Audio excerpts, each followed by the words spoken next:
I think we're about ready to start now. It looks like we've got 61 attendees in the room, so I'm sure there'll be a few more that join us as we walk through the session this morning.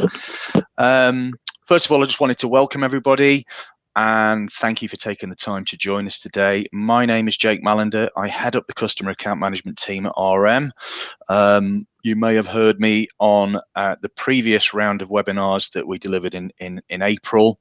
I was the one that had some audio issues on the Google session, so hopefully that won't happen again today, and I'm sure you will all tell me if it does in the chat window, which everybody is familiar with now by the looks of things.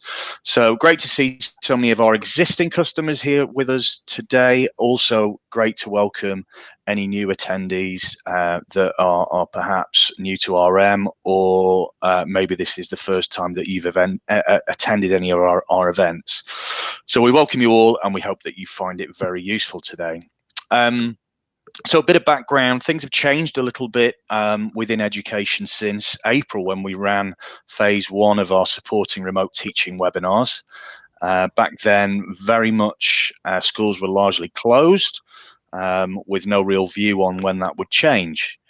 And now, as you know better than we do, some are starting to reopen again, albeit with a limited number of pupils attending the school in a more gradual kind of way. And we recognise that this continues to bring challenges for you all in terms of how teaching and learning is delivered. And what this means is the role of cloud technologies is even more pivotal now than it ever was before. And our customers, really since those April round of seminars, webinars should I say, have continued to feed back to us that they need more and more help and support in making the most of these technologies to deliver that first-class teaching and learning experience in both the physical classroom setting, which is continues to be very important, but also remotely too. And very much we do see a future now where the need to deliver teaching and learning to remote locations will become even more important than it has done in recent years. So, and this is underpinned mainly by the DFE as well. They've also made funding available in recent weeks to support those schools that are eligible to adopt either a Google or a Microsoft platform. And I know we're going to touch on that in a bit more detail in the main presentation, and we'll put some details up on at the end if anybody needs some more information in that particular area. So, as I said at the start, many of you attended the previous webinars. For those that didn't, just wanted to let you all know that recordings of the presentations are available on our website. That's www.rm.com/seminars. Don't worry too much about scribbling that down. That will be on the slide at the end. And we'll have today's webinar available also on our website. So if you want to revisit or share it with colleagues, you can do that. Quick word on the format for today. So very, very shortly, I'm going to be handing over to our guest speaker, and I'll introduce James in a moment. But before I do that, we will have a Q&A session from about 11 o'clock, maybe slightly afterwards, depending on how we get on with the main presentation. And we need you to ask as many questions as possible. We've got James here to answer those questions, specifically around the Google platform. That's what we're here to talk about today. So do submit any questions in the chat window. We'll be collating all those behind the scenes, and then we'll run through a Q&A session a little bit later on. So without further ado, just to introduce James Leonard. James, delighted to have you on the session today. Thank you for joining us. James is the Head of Education at Google UK. During 6 years with Google for Education, James has worked with senior leadership teams, central government and edtech companies to inspire innovation with Google technology. Drawing upon his past experiences as a classroom teacher, James knows too well that rolling out technology is much more than buying kit. James has been a featured speaker at ISTE, BET and EdTech UK. So I'm sure James could do a much better job than I have in terms of talking about his background. So I'm going to draw a line under the introduction and hand over to James for the main session. Over to you, James.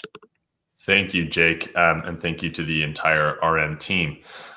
Just checking, can you see my screen all right? Is that coming through? Yes? Perfect.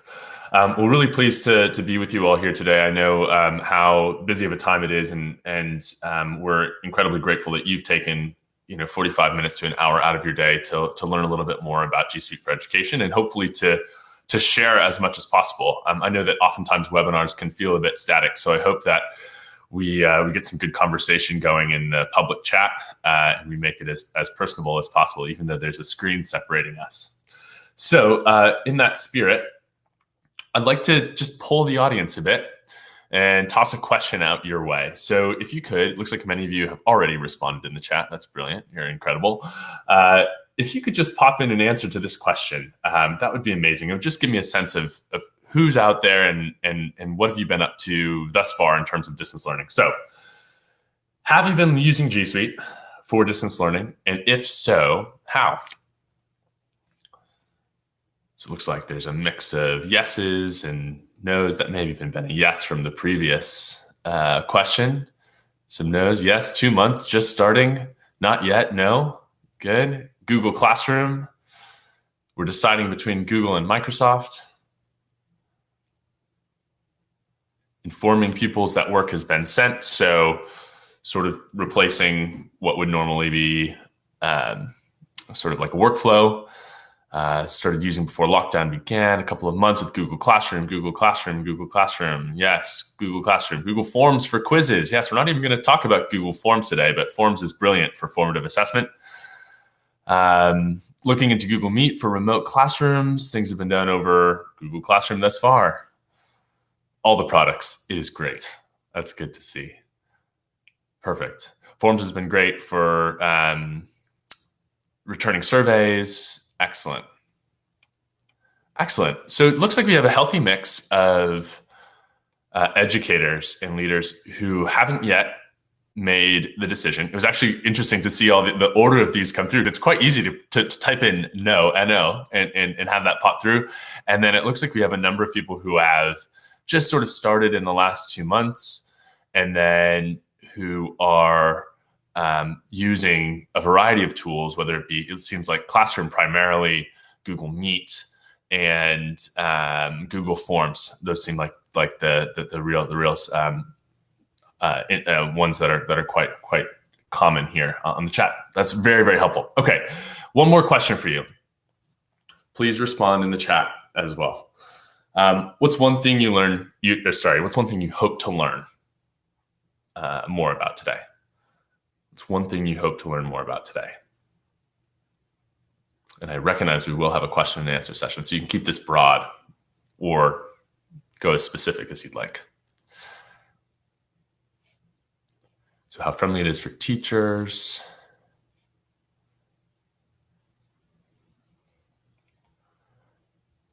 Products in general. Comparison to Office 365. We're not going to do a direct comparison, but we'll tell you everything about G Suite and sort of leave that for you to make a decision. Is G Suite better than Office 365? Well, I'm not going to come out and say that on the webinar, guys. Bandwidth requirements for Meet. Okay, we can surely touch on that. And how others are using. Yes, there's going to be a big section. The bulk of my presentation is actually about examples from other schools because their examples speak volumes more so than I can do. Google Meet, how is it best utilized? Varied ways to use G Suite effectively, how people use it. Fantastic. All right. Thank you for your contributions. You are a lively bunch, and I really appreciate getting all that feedback right at the beginning. Parent engagement, great. We'll touch on that with Google Classroom a little bit as well. All right. Well, thank you all. I'm going to go ahead and get started. So here's what we're going to look at today. I've divided the webinar into three or four parts. The first is just a reflection on what has changed really in the last 2 months, both in terms of the obviously the environment, but then also in terms of some of the product updates that we've made. The second is actually going to be a bit of a deeper dive on 3 products. So Google Classroom, Google Meet, and Google Sites, actually, which no one has mentioned, but I did want to highlight. and how those tools particularly are being used for distance learning.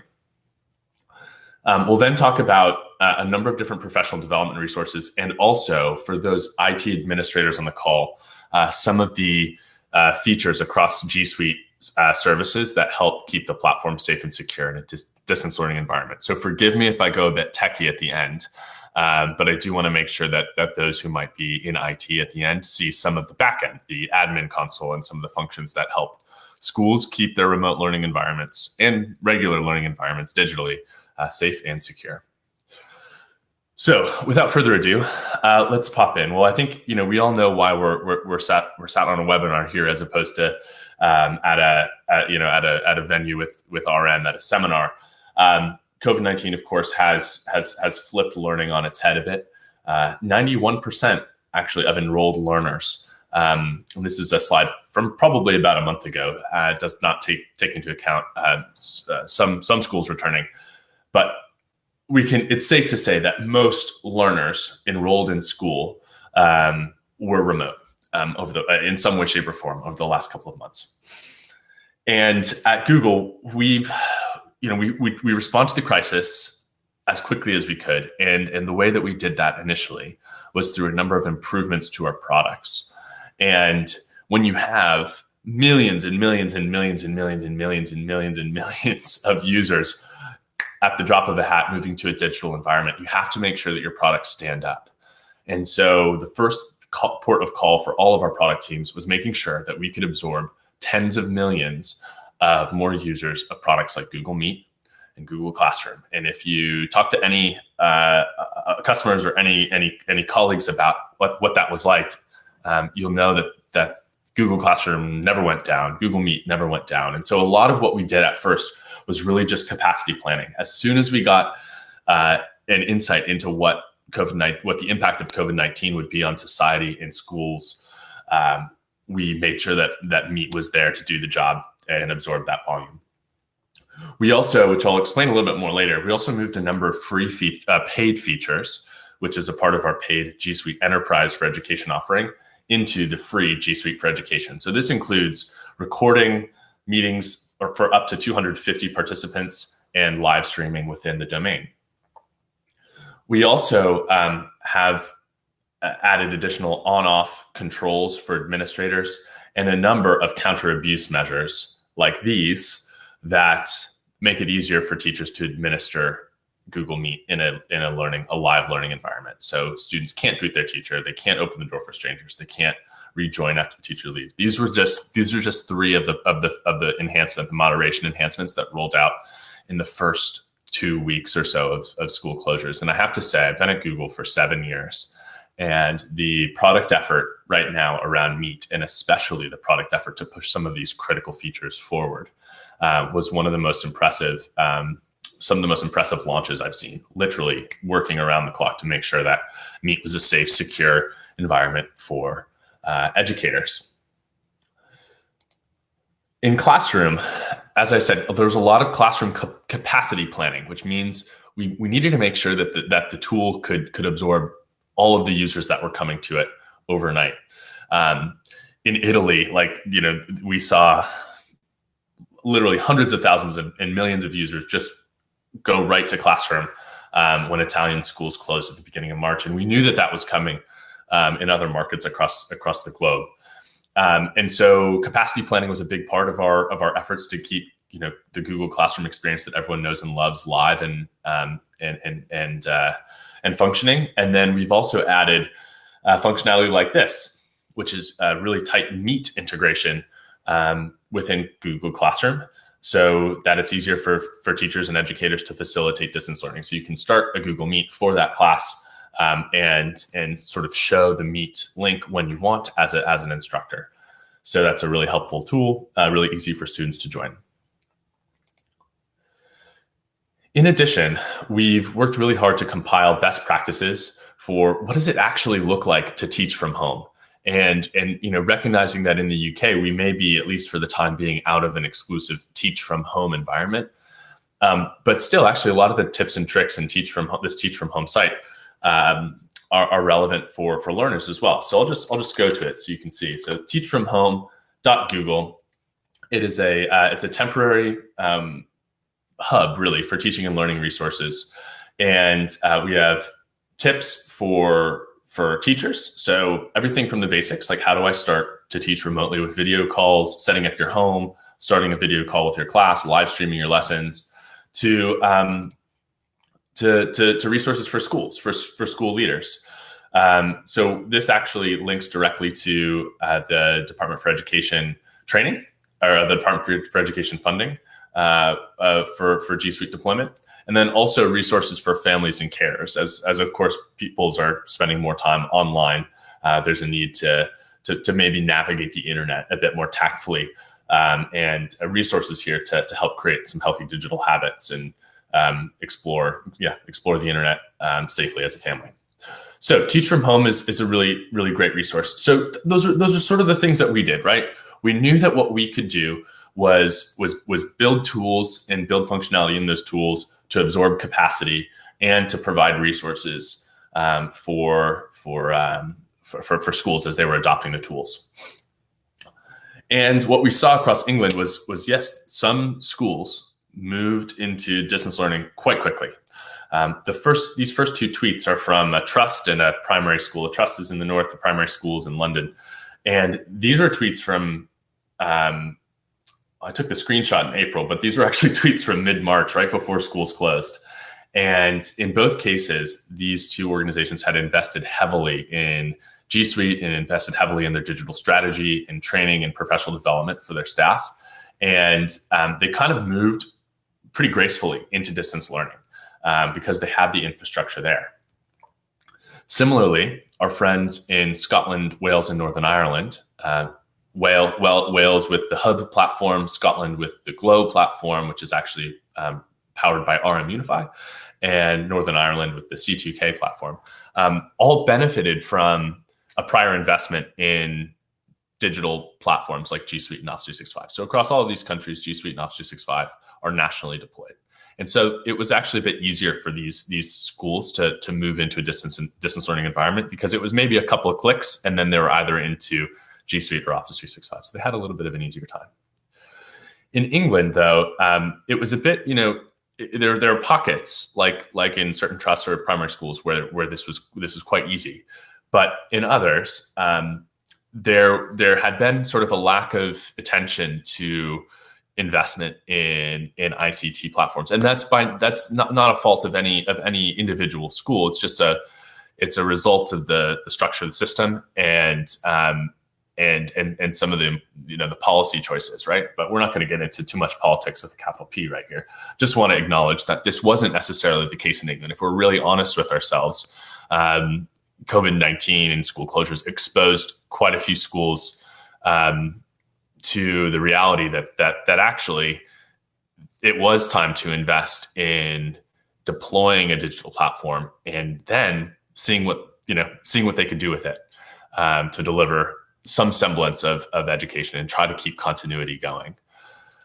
So we recognize this as an industry. We recognize that there were some schools that were would perhaps be sending home physical packets of work if not for the help of a dedicated partner to get them set up technically with the digital platform. And so we formed a bit of an industry coalition, colleagues from Microsoft and RM Education and a couple of other ICT support providers, and the key to come together to figure out, well, what can we do what can we bring to the department as a proposal, and then working with the department enact to help schools continue functioning as much as possible during these times. And what one of the main things that we came up with was what we call the platform provisioning program, which is now live and has been live for the last month. And it's funding for schools to get the technical assistance required to deploy G Suite or Office 365 to the industry best practice, to the best practice that we have set, and to do some training and handover to enable that school to take that platform and run with it to deliver home learning, hybrid learning, or just to be the standard way that collaboration and communication gets done across that school going forward. So we're really pleased. We've had about a month of this under our belt. RM has been a great partner of ours in ensuring that schools who request this on the G Suite side get up and running and set with the platform. And if you're interested in checking it out, many of you are probably familiar with the key. A lot of the information is housed on the key. The key is a wonderful resource for school leaders. And it's housed in what's called their digital platform hub. And it has information about both platforms, G Suite and Office 365. So if you're looking for a product comparison, that's probably your best place to go. And you can also apply for support on that key website. So the website is just right here, covid19.thekeysupport.com. And if you're interested in requesting RM as your partner, during the form where you sign up for G Suite, there's a drop down that simply lets you indicate your preferred partner, which would be RM. Brilliant. I think it's important to realize that though, I mean, we're certainly entering a different phase, or at least it seems like we're entering a different phase. Digital platforms aren't just about school closures or COVID-19 or hybrid learning, right? This is really, this can be, if implemented correctly, both from a technical side and a teaching and learning side, can provide many new opportunities for assessment, for student engagement, for parent communication, et cetera. And so we'll get into some of those, of course. So what I wanted to do was shift a little bit and say, okay, that's the right. We talked a little bit about the reality of school closures. Now, what's been the actual action across the sector? What have some trusts and some schools and some colleges done to implement this? What does it look like?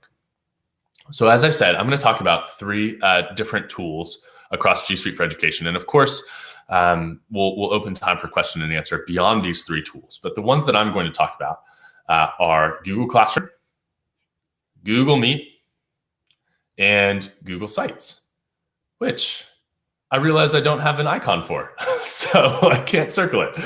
But those are the 3 we're gonna talk about in the greatest detail today. So first, Google Classroom. Google Classroom is what we call the mission control of G Suite for Education. So it is the sort of LMS, VLE, if you'd like, that unifies the experience. So it allows teachers, in very simple terms, to easily create assignments, administer those assignments, push them out, share work, and communicate with staff and students. So I'm just going to do a quick look into Classroom if you haven't seen it, just by going to classroom.google.com. And this is my lovely, pretty empty Google Classroom. As you see, I've just created an RM Spring webinar class, which is lovely. And it's quite easy to invite students to the class. As you can see here, I can just share this code. If, however, you go through the DFE funding, one of the great things about that program is that the partner, or RM in this case, would actually pre-populate all of your Google Classroom classes. So instead of going here and seeing a relatively blank Google Classroom homepage, your classes would actually be pre-populated based on your timetable. So they'd all automatically be there with students added, which is fantastic. So there's a couple of things that I'll just show you in the Classroom area. The stream is where everything is happening, right? It's sort of like your feed, your social media feed, your Twitter feed, right? As kind of an analogy. This is where you can share info with your class, post assignments, post questions, and get some initial feedback back from your students. This classwork page is probably one of the most important pages for your pupils, because this is where all assignments are posted.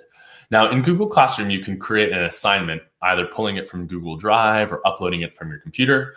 You can create a quiz, which will automatically link to Google Forms. And again, they're self-marking, so marking time is drastically reduced for teachers. Or you can ask a question or just post some material that might be interesting, a YouTube video, a Wikipedia page, a PDF, whatever it might be. You can also reuse posts from past posts, either in this class or other classes, which is quite helpful. And you can section your Google Classrooms by different topics. Additionally, when we think about how Classroom is organized, Classroom has a really tight integration with Google Calendar.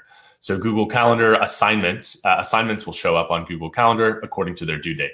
So it looks like my calendar is relatively free. I have no assignments due, but if I did, they'd show right up on calendar.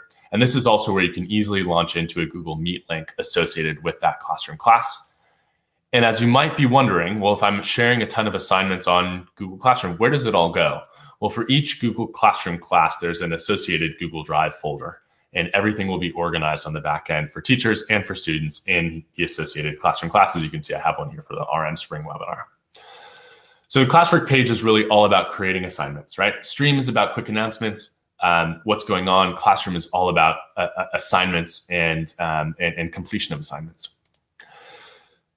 There's also what's called a people page. And let me see if I can just add someone here. Let's do Ollie. Let's see if I can invite Ollie.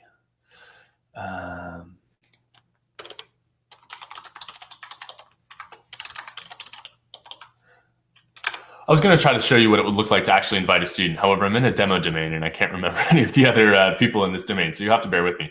But in this area, this is where you can see it's the people page. So you can see all the people in the classroom. You can either add additional co-teachers who'd have similar functionality in that classroom, or you can add students as well. As I said, you could either join from the class code, manually add them, or work with a partner to script them all in. If I were to add students, someone asked a question earlier about, well, what's the parent engagement look like? There's actually the ability in Google Classroom to enable something called guardian notifications. And since I'm not going to be able to show it as well here, I'm just going to open a new tab and show you what this looks like. So guardian notifications is a really helpful summary of all the work that's been completed for a particular week for a particular student across all his or her classes. So in Google Classroom, if I were to add a student and add guardian notifications, that parent would then get an email like this, and they can opt in whether they want to receive guardian notifications every day or every week. And it would show, as I said, the missing work, the work that's upcoming, and just general class activities. So this is really helpful for parents just to see what sort of questions have been asked and kind of have some dinner table topics of conversation, perhaps.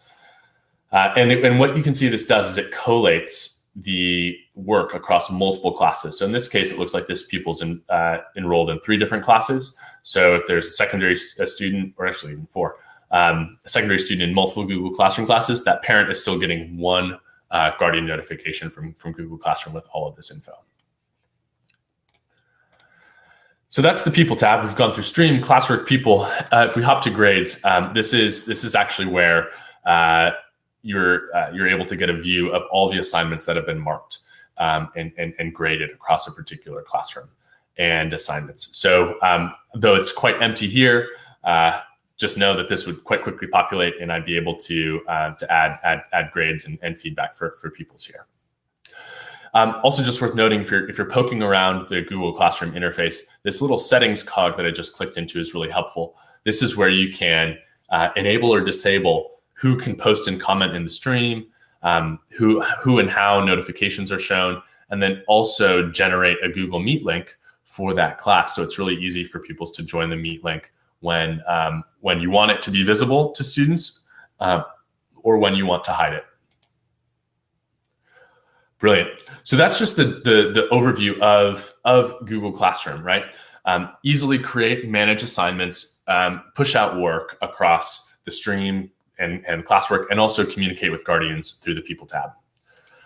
Now, I wanted to highlight one particular trust, an RM Academy Trust, AET, Academy Center Trust, and a couple of ways that they've been using Google Classroom. So they're a big trust, as many of you will know, 32,000 students, 58 schools. And what they did was they actually worked with a partner to pre-provision the Google Classroom classes. So in the same way that I said, they had going into distance learning, all of their Google Classrooms were there for students and staff to jump into. So there was very little there's very little friction, I suppose, in getting students and teachers to where they needed to go in their particular classrooms. In one of their first days of distance learning, they saw 10,000 documents created, and those were everything from staff documents to student essays and student works to simply just notes documents that students were sharing and taking notes on. They also invested quite heavily in training, and this was really a highlight in the first couple of weeks of school closures, that 1,000 staff were being trained in the first 2 weeks via Google Meet, and they set up some daily live streams to facilitate that. What was the result? So Google Classroom really became that hub for delivery of assignments and feedback. Because the typical feedback mechanisms in school weren't there, Classroom stepped in as a way for teachers to provide direct feedback to students on each of their assignments. They were running both asynchronous and live sessions with teachers to get them up and running on the tools. And they also, which I really liked, they set up in Google Classroom a virtual staff room for well-being. So one of the things that AET do really well is they don't just use Classroom as a classroom tool for teacher and class of students. They use it institutionally as well. So they set up a virtual staff room for well-being. They've run professional development through Google Classroom. They actually run all of their governors' communications on Google Classroom. So governors get a taste of what's actually being used. And they also, what AET has mentioned to me before, every time there's an assignment posted to the governors, they get a Classroom notification and an email about it, so that they're sure they're hitting them in multiple different ways in case it's important. So the feedback was really positive from AET teachers. I think what was the predominant feeling was that it was the best possible outcome for maintaining continuity. And as I said, there was a lot of work. It didn't just happen. There was a lot of work in making sure that the teachers and staff across the trust were comfortable with the tool and tools, and that it was there technically for students and teachers to easily jump into it. There wasn't a lot of faffing about with passwords or where do I go, because they did the technical work to make sure that it was there. Okay, so that was Google Classroom. Let's talk Google Sites. So Google Sites is a brilliant tool. I love Google Sites. Essentially, it's a really easy way, as you can kind of see by the graphic on the left-hand side, to quickly create a hub for information. And this can be either a distance learning site, so where to go for more training on Google, or where some important announcements for the school. This can be an internal site for something like home learning or HR policies, whatever it might be, or it can be an external site, and you can quite easily redirect the site to a specific URL and post external calendars or updates. I mean, I know a number of schools, AET being one of them, actually, that's ditched their web hosting platform and actually just uses Google Sites as their external sites for all their schools, which is really shows the power of Google Sites overall.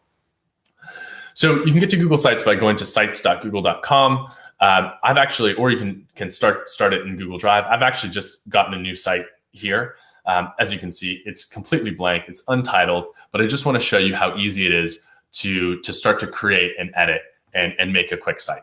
So let's call this the RM Spring webinar. That's great. And what I just got here was a little a little setting to add an announcement banner. So perhaps you wanted to add an announcement banner related to COVID-19 school closures. I just want to say, glad you've visited my site, and I can save that, and there's my banner, really quick and easy. Of course, I could make it a lot more detailed if I want, but that's quite easy. Now, Google Sites is really flexible, so I can easily just kind of double click and add an image. So maybe this is a spring webinar. It's pretty much summer, right, though? So I'm just going to go ahead and search for a nice image of spring. That looks good. And I can easily kind of do this in a number of different ways. Maybe I want to pull in a file from Drive, but I'll add some text here. Isn't this site tool wonderful? And continue on making my site. Now, what I see a lot of schools do is actually use this to populate resources that they already have in Google Drive. So for example, I could add this Google form. This Google form is actually, it looks like it's about a trip to Spain, which wouldn't that be lovely right now, going on a spring, summer trip to Spain. But this is really easy now it's embedded in my site. It's a really easy way to share this site out with parents, for example, to get quick feedback or kind of, gather some survey info from this form. Now, I won't go into too much more detail. There's a whole bunch of different layout functionality, integration of YouTube videos, integration of calendars, as I mentioned. But one of the great things is that you can easily preview how this site is going to look, both on desktop, which is what we're looking at right now, and then also on mobile. So you can easily see what my site is looking like here. And tablet as well, I suppose. Once I've done this, I can choose how I want to publish it. Do I want this to be external? Do I want these to be internal? Do I want a custom website for this site?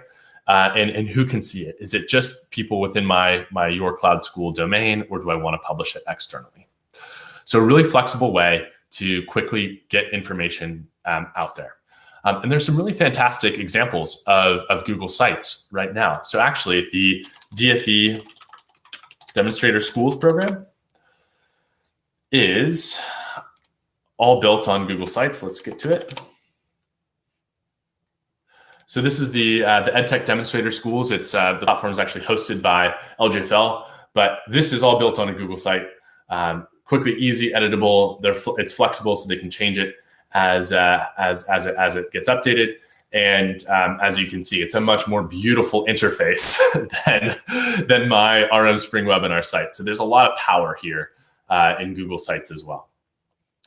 What I wanted to show as well is actually an example from Leo Academy Trust, an academy trust of six academies, 7 sites in central London, and how they created a distance learning hub for all of their academies. And they share this quite often on Twitter, so feel free to take inspiration from this. But their site is just leodistancelearning.co.uk. So it's a Google site that's routed back to that URL. And in here, they have links off to each of their primary sites' own distance learning sites. So if I go into, let's go to, we'll do Cheam Fields. That looks good. This is where they're posting all of the resources across the different years. They have distance learning help, assemblies that they're hosting, and some general guidance. So this is a really easy way for parents and pupils to access online lessons and activities. And again, they've chosen to make this public and viewable. It's really easy to make changes on the fly and push them live when they need to. So I think with Google Sites, the message to take away is that it can be a really helpful tool for both creating internal staff resources and then also a really lightweight and powerful way to create external sites, whether just for simply gathering information or for hosting really pretty meaty content, whether that be for home learning or other things like as you saw with the Tech Demonstrator School. There's a lot of power here as well. Okay, let's move to our last product highlight, which is Google Meet. So Google Meet is a video conferencing tool within G Suite for Education.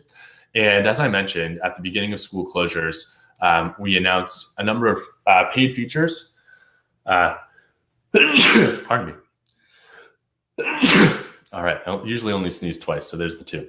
A number of paid features that are free now.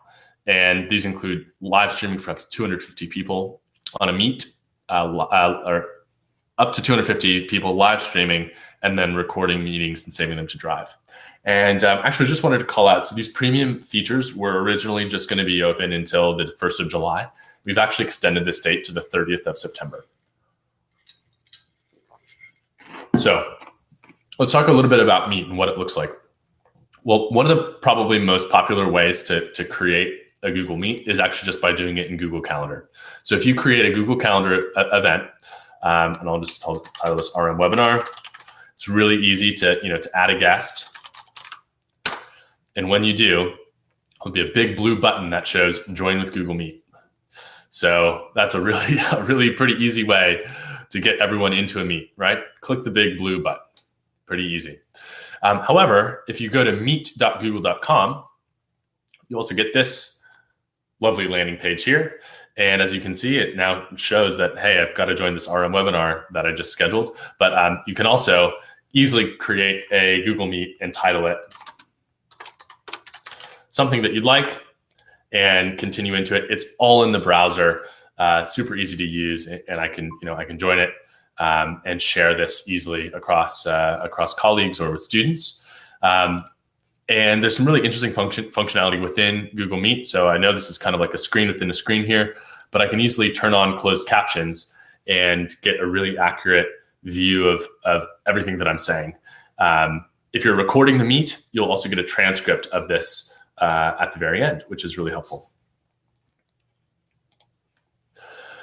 You also have some controls in here to change the layout. So we've just added tiled view to the layout pretty recently, and then also some functionality for bandwidth. You can set your bandwidth for video here if you're in a low bandwidth circumstance. So I saw a question about that. You do have manual control over the bandwidth, and of course, a really easy way to control bandwidth is always just turning your video camera off. So let's look at some ways that schools and colleges are using Google Meet. And the first one that I wanted to highlight was used at a sixth form college called Barton Peveril College, one of our Google reference schools. And they have, in the first 2 weeks of distance learning, hosted their full timetable on Google Meet, 2,000 lessons and meetings on Meet so far. And this is how they set it up. So they enabled staff to record in the admin console. There's a couple of settings. And if you go through the DFE program, this is going to be set for you. There's settings that ensure that only staff can create Google Meets, that only staff can live stream, that only staff can record. Those are just kind of common sense safeguarding functions that are available in the admin console. This is a little animation of what the admin console looks like and some of those functionality here. Only staff can host a meet. And what they use is a tool that I only discovered, I have to confess, about a week ago, which is an administrative tool called the Meet Quality Tool to track usage and troubleshoot. Now, what I want to show you this is actually click into this. So if I open the Meet Quality Tool, it's not going to, I guess I do actually have some data in this demo domain. But what this is going to give me is a view of every meeting that has been hosted in my domain and the quality of that meeting. So actually, this is interesting. Your Cloud School, this is my account. I just hosted this meeting 2 minutes ago. And I can dive in and see really detailed usage statistics. So details about the network, the audio quality, the video quality, how often I was sharing my screen, what was the frame rate for those screen shares. So it is a powerful tool that can be used by school administrators to make sure that Meet is working for everyone across the school or the trust, and provides a lot of detail and insight into what this looks like. So as you can see, I can really go into deep detail here about what this particular Meet was like. So that's a really helpful tool just to have in your back pocket. It's the Meet Quality Tool. It's available in the admin console for Google admins. And Barton Peveril used it. I've talked to a number of colleges as well who have really started to use it to track and troubleshoot issues. And last but not least, they shared a Meet etiquette guide, which I think is really a nice thing to do. It's right. It's a big it's a professional skill to really learn how to video conference well and how to engage with your teacher appropriately and where to be in your house and how to mute if you need to, or how to add to the chat. So I thought that was really nice. And so what was the result? Well, they set up means for teachers to continue face-to-face lessons with the class. And also they set up separate meets for smaller groups to do work as well. They found that Google Meet can help recreate the classroom vibe, as they say, if you keep it running during the duration of the lesson. And students, they found, have been really respectful of the online environment, have loved the ability to connect with teachers and students. And all of their lessons are recorded. So they use the recording functionality in Google Meet, and they post those lessons to Google Classroom afterwards, so students can always refer back to them. I mentioned Meet etiquette, and actually I found a really great one. This is not from Barton Peveril. This is from another school, Ipswich School. And I love this. They just published a quick sort of Google Meet expectations. And a lot of it's common sense that you do in the real world, right? Show up punctually. They have a policy to just turn off your microphone, phone, and camera first, and then join. This is, of course, this can be different across different age ranges and different school cultures, but they've chosen to sort of keep everyone as muted as they join. Never mute or dismiss anyone from the meeting. And actually, we're adding moderation controls that will give this sole power to the teacher. And if you want to ask a question, type it in the chat box. So I thought this was really helpful, just to kind of show how other schools are approaching Meet etiquette, so to speak. Okay, so that was just a bit of a deep dive on Google Classroom, Google Sites, and Meet.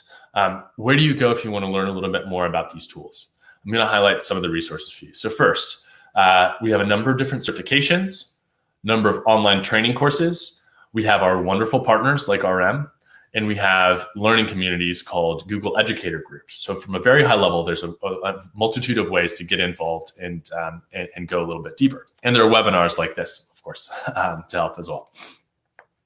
I'll first start with the Teacher Center. So if you just Google for Education Teacher Center, or go to g.co/Teacher Center, one word, ER, you will find a multitude of trainings and certification pathways.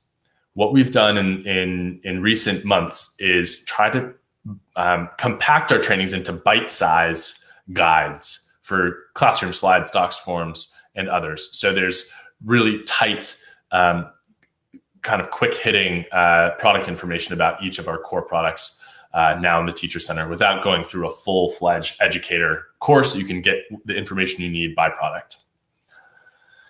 We call this the first day content. So if you go to the Teacher Center and see anything that says your first day with Google Classroom, this is a really great way to start, to watch a couple of 90-second to 3-minute videos and learn a little bit more about some of the classroom functionality and others. We have also, we know that people like the option of getting training and information in a couple of different ways. And so we have a new Getting Started with Google for Education email series, which you can register for, and you'll get bite-sized lessons delivered to your inbox every week on a different Google tool, whether that's Drive or Docs or Classroom or Meet, etc.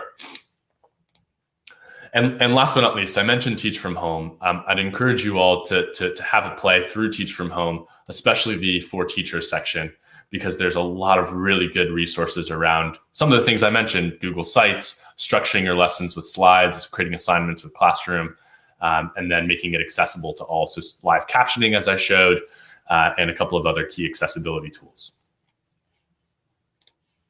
All right.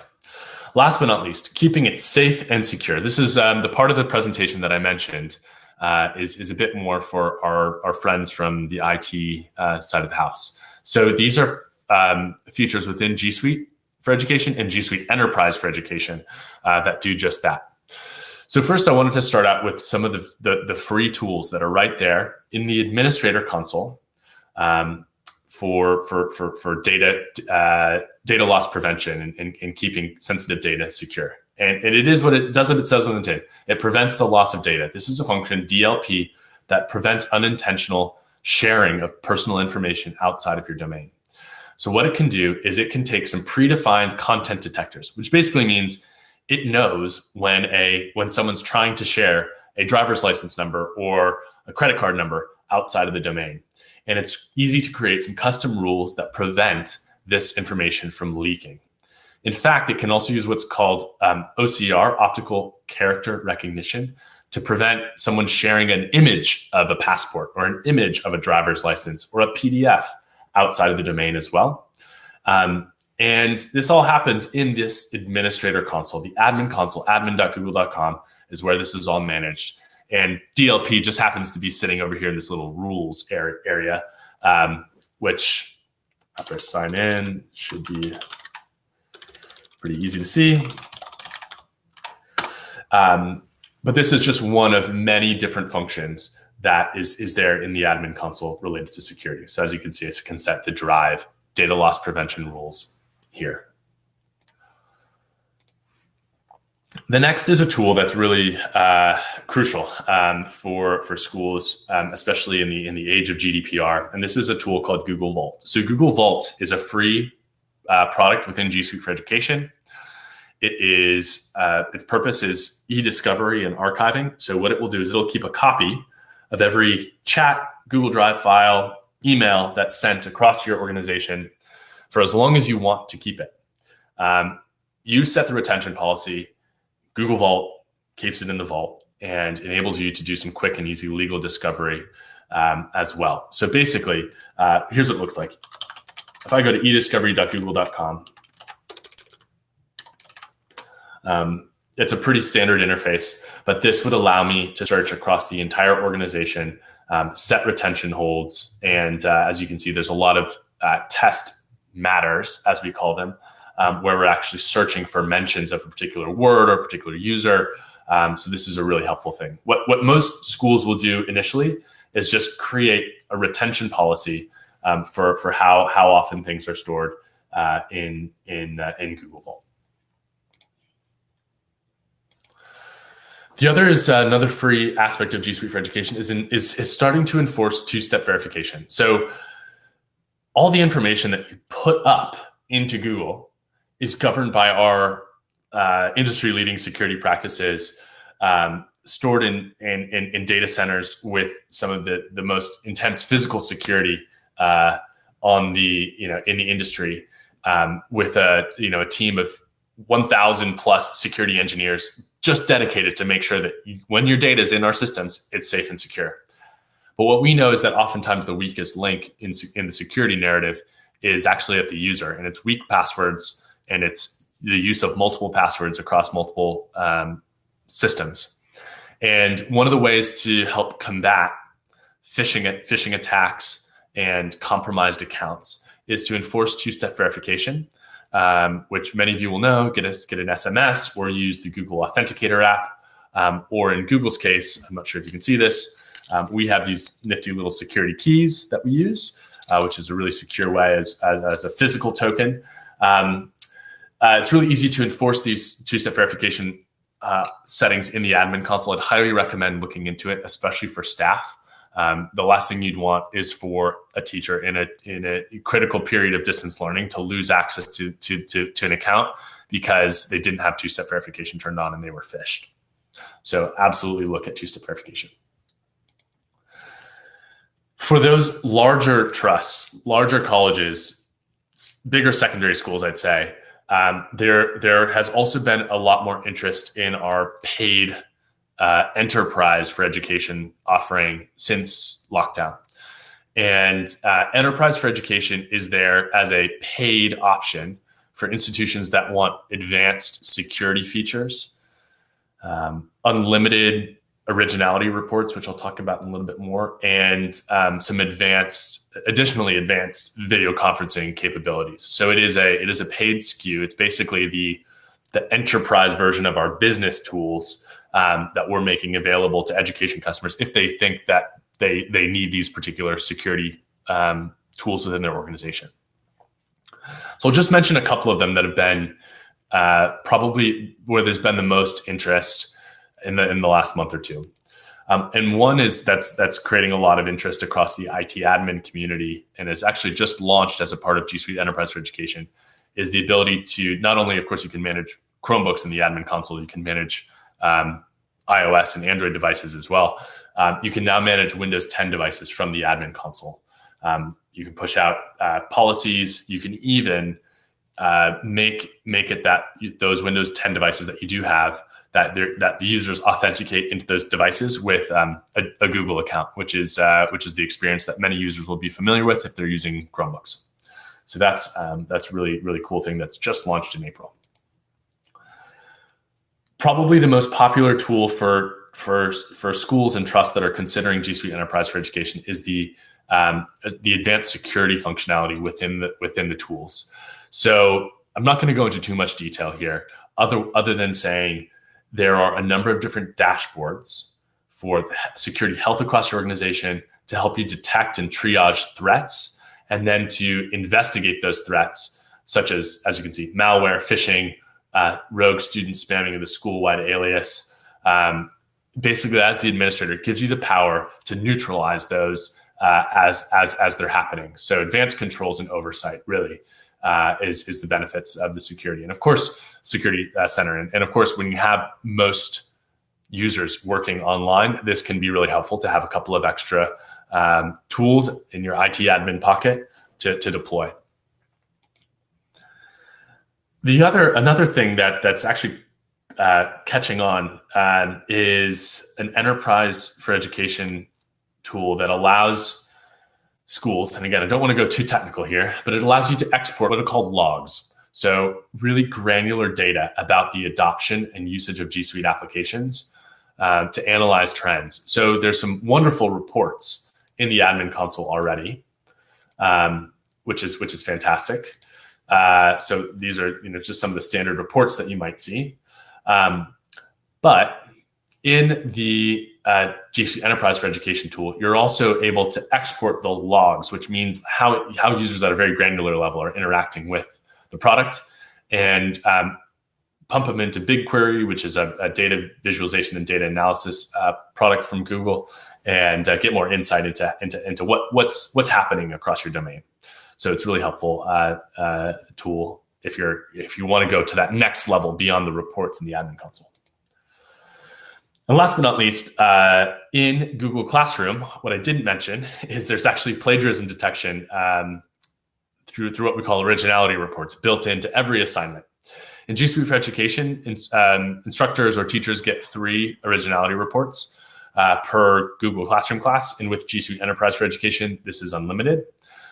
What it actually does when a student hands in a Macbeth essay, for example, is it matches that Macbeth essay against the corpus of Google search. So everything that literally the internet, everything that we have archived, it will match against. Again, just to sort of highlight, not to be punitive, but to highlight miscitations. So it's more of an instructional tool as opposed to a punitive tool. Teachers also, of course, so students get the ability to run an originality report to check if they've missed a citation. And then teachers, of course, can see the originality results on the back end as well. As I said, G Suite for Education offer 3 originality reports per classroom class, and Enterprise for Education offer unlimited originality reports. So you may be paying for a third-party product. Oftentimes we're seeing customers realize they can offset the cost of that by leaning into originality reports in a more detailed way. So let's just recap. I think I'm like right at the hour mark. So Jake, I hope that's okay. We've touched on the current climate. We've seen some examples from schools related to Meet, Classroom, and Sites. We've looked at some professional development resources. We've talked about privacy, security, keeping it all safe, secure. I hope you have some questions for me after all of that, and I'll do my best to answer them. I might not be able to answer all of them, but if I can, I will. So with that, Jake, I'll pass it back over to you. Okay, thank you. Thanks very much, James, for that really useful and comprehensive session. I'm sure our delegates have got plenty to take away there. Yeah, we've got some questions. We've got a little bit of time. I appreciate some of the attendees might have some time pressures, so we are recording this. So if you can't hang around for the Q&A, then we will email you this session following the event. So you'll hear all the responses then. So we'll perhaps spend the next 10-15 minutes and we'll run through these questions. So first one for you, James, is do you have a function to see who has accessed the class per day? So it's a good question. So what I've seen in Google Classroom is teachers use the question function that I showed in the classwork page to actually put out a quick multiple choice response that just says, here and feeling like, tell me how you're feeling today. Here and feeling good. Here and feeling okay. And not here, which you wouldn't click if you weren't there, of course. And so there's really easy ways to like take attendance and register really within the Google Classroom interface. So we see that quite often. If you're wanting a more like broader view of reporting and activity, there's reporting in the admin console. So you can see the number of classes created, assignments created, and then with some of the more granular logs, as I was referring to in G Suite Enterprise for Education, schools have the ability to create reports that would show things like classroom access as well. Okay, thank you, James. Next question: how would this work for Key Stage 1 and early years children? It does not look as child friendly and inviting as our current platform that allows them to customize their homepage, etc. That's a question from Grace about younger pupils. Yeah. So though my version of Classroom looked a bit sterile because I just created it out of the box, there's a number of things that teachers do to create a bit more of a community and welcoming feel inside Google Classroom. One of the most popular things that can easily be done is in the Google Classroom class, is to change the banner image and upload an image of their class. It's also possible to bring in pupil avatars. So this can either be scripted out of the MIS if they're photos in the MIS of that particular pupil, or you can give students the ability to choose an icon for them. Of course, I think there's always a balance between having a platform that is going to work across all key stages and university. Keep in mind there are universities that are using this, and keeping it clean and professional. So what we found is that teachers really appreciate the kind of clean, easy user interface, and actually students really gravitate towards that as well. And there are customization options within each Google Classroom class, but overall, it's meant to be a really clean, easy to navigate, easy to use user interface. Another question from Grace: our children are accessing distance learning from age 4, so does anyone use it that far down the school? Yeah. I mean, I think once you've mastered or have help mastering the username and password, it's really powerful to have an actual account in G Suite to be used for that child.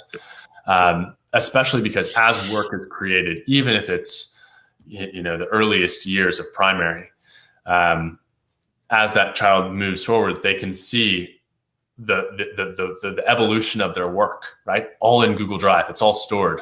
I know, like many people right now with a little bit of extra free time, perhaps you're going through closets and you're seeing, the work that's been shoved in file folders from past years, and hasn't ever been seen or touched again. Really, with G Suite, even throughout the primary years, the earliest years, it would be really easy as a pupil or as a parent to dip back into prior work.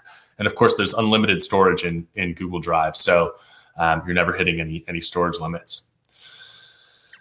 Another question, thank you for that, James, from Philippa: is the site's classic or the new version? Everything that you saw me navigate through was all using the new version of Google Sites. Most people are just, there's a classic version of Google Sites, but I see that most schools are using new Google Sites as standard. Great, thank you. A question from Sam: I teach hairdressing. How can this benefit? And do you know if other teachers of hairdressing are using the platform, and their responses of how well it's going for them so far? Yeah, I can't speak specifically to hairdressing, but I do know that in FE colleges across across England and across the UK that Google Classroom is being used for a variety of different subjects. So you have all the tools at your disposal, right? You have video conferencing, you have Classroom as a means of communicating and sharing assignments. You might be interesting to look at some other tools like Google Jamboard, which is a collaborative whiteboard that could allow your students to pull in inspiration from across the web, pull in different hairstyles and mark them up, or make comments or add Post-its.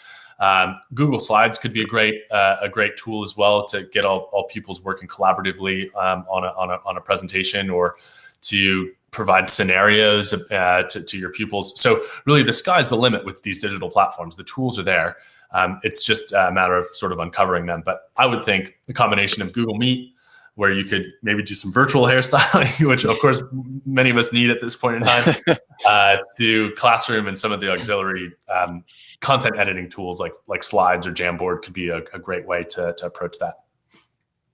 Thank you for that. How many people can be in Google Meet at any one time, from Adrian?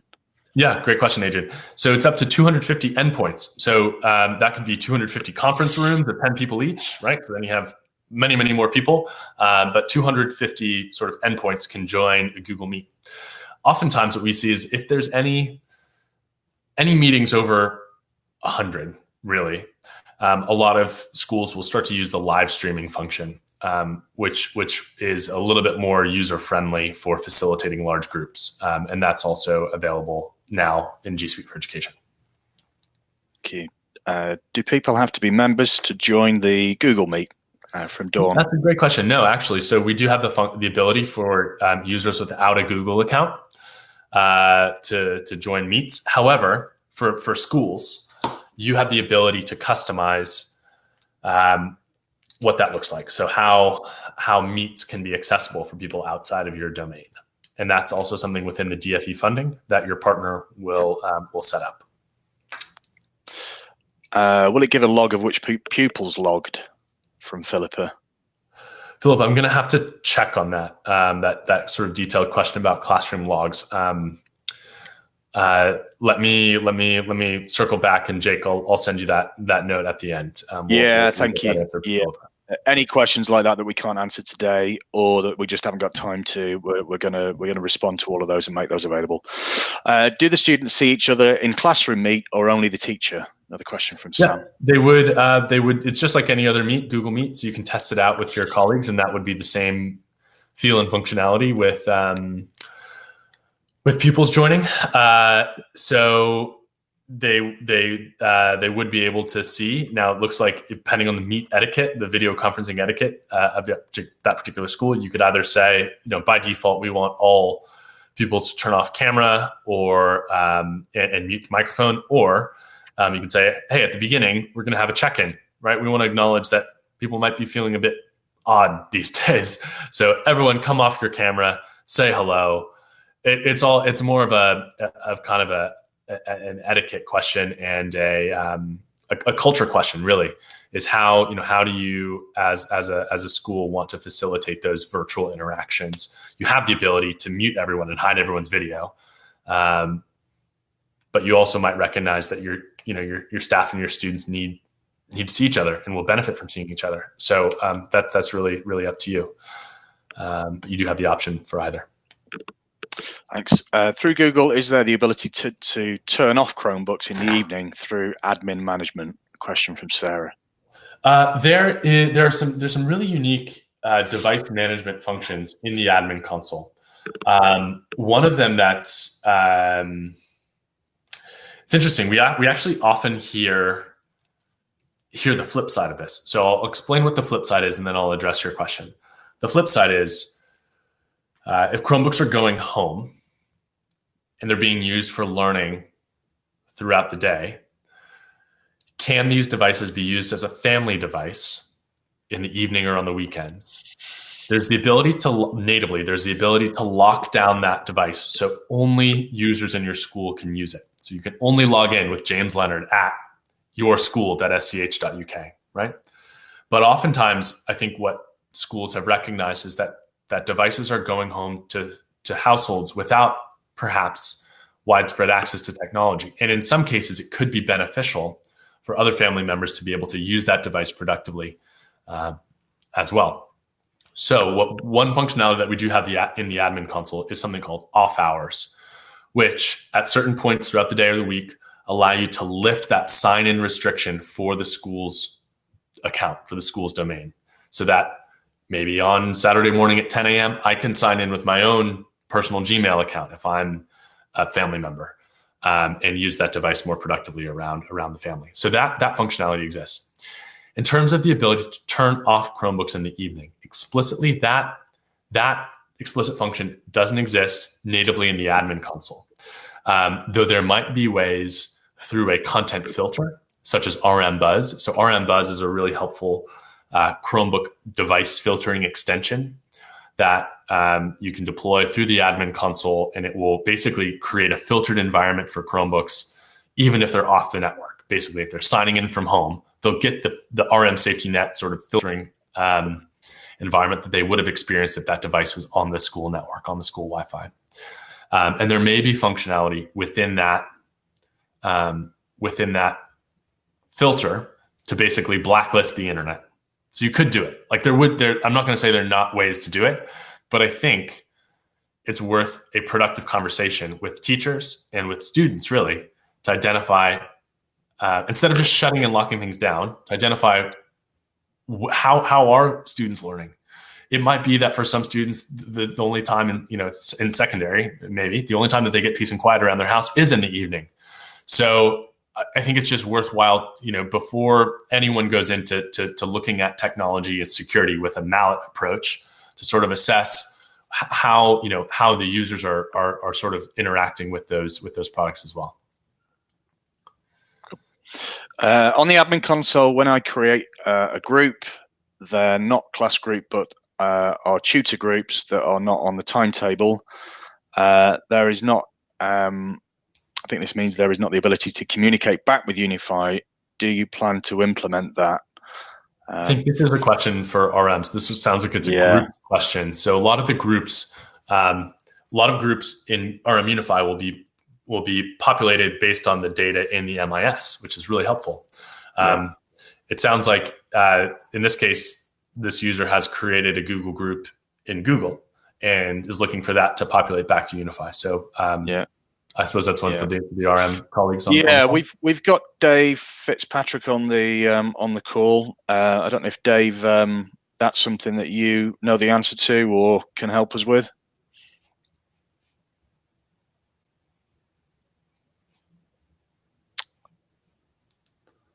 He's maybe just coming off mute now, or maybe not.